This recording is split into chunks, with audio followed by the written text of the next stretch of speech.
ಯಾಕೆ ಮಾವ ಹೀಗೆ ಕೂತ್ಬಿಟ್ರಿ? ಮೊದಲೇ ನೀವು ಮಂಕಾಗಿದ್ರಿ, ಈಗ ಮತ್ತಷ್ಟು ಕುಗ್ಗೋಗ್ತಿದ್ದೀರಿ. ಇಲ್ಲ ಮಾವ,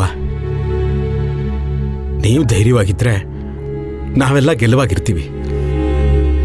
ಇಲ್ಲದೆ ಹೋದ್ರೆ ನಮ್ಗೇನು ದಿಕ್ಕೆ ತೋಚೋದಿಲ್ಲ. ಮಾವ,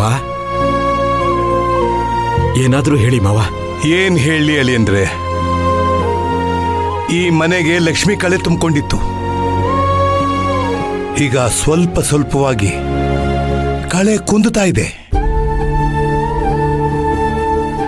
ಈ ಮನೆಗೆ ಲಲಿತಾ ಆಧಾರ ಸ್ತಂಭವಾಗಿದ್ಲು. ಆಕೆ ಹೋದ್ಮೇಲೆ ಆ ಸ್ಥಾನವನ್ನ ಸುರಭಿ ನೀಗಿಸ್ತಾ ಇದ್ಲು. ಈಗ ಸುರಭಿ ಕೂಡ ಕಾಣಿಸ್ತಾ ಇಲ್ಲ. ಹಾಗಾಗಿ ಯಾರಿಗೂ ಚೈತನ್ಯ ಇಲ್ಲ ಅಳಿಯಂದ್ರೆ. ನನ್ನ ಜೀವನದಲ್ಲಿ ಎಷ್ಟೇ ಕಷ್ಟ ಬಂದ್ರು, ಏನೇ ನೋವಾದರೂ ನನ್ನ ಮೊಮ್ಮಗನ ಮುಖ ನೋಡ್ಬಿಟ್ಟು ಎಲ್ಲಾನು ಮರೆತು ಬಿಡ್ತಾ ಇದ್ದೆ.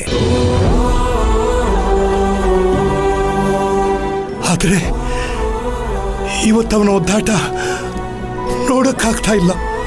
ಅವನ ಪರಿಸ್ಥಿತಿನ ಅರಗಿಸ್ಕೊಳಕ್ಕಾಗ್ತಾ ಇಲ್ಲ.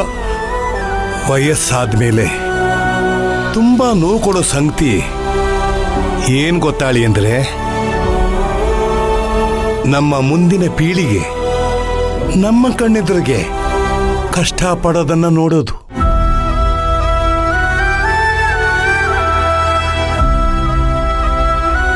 ಈ ಕೆಟ್ಟ ಪರಿಸ್ಥಿತಿ ನಮ್ಮ ಶತ್ರುಗಳಿಗೂ ಬರಬಾರ್ದು. ಸುರಭಿ ಕಳೆದೋಗಿ 3 ದಿನ ಆಗೋಯ್ತು.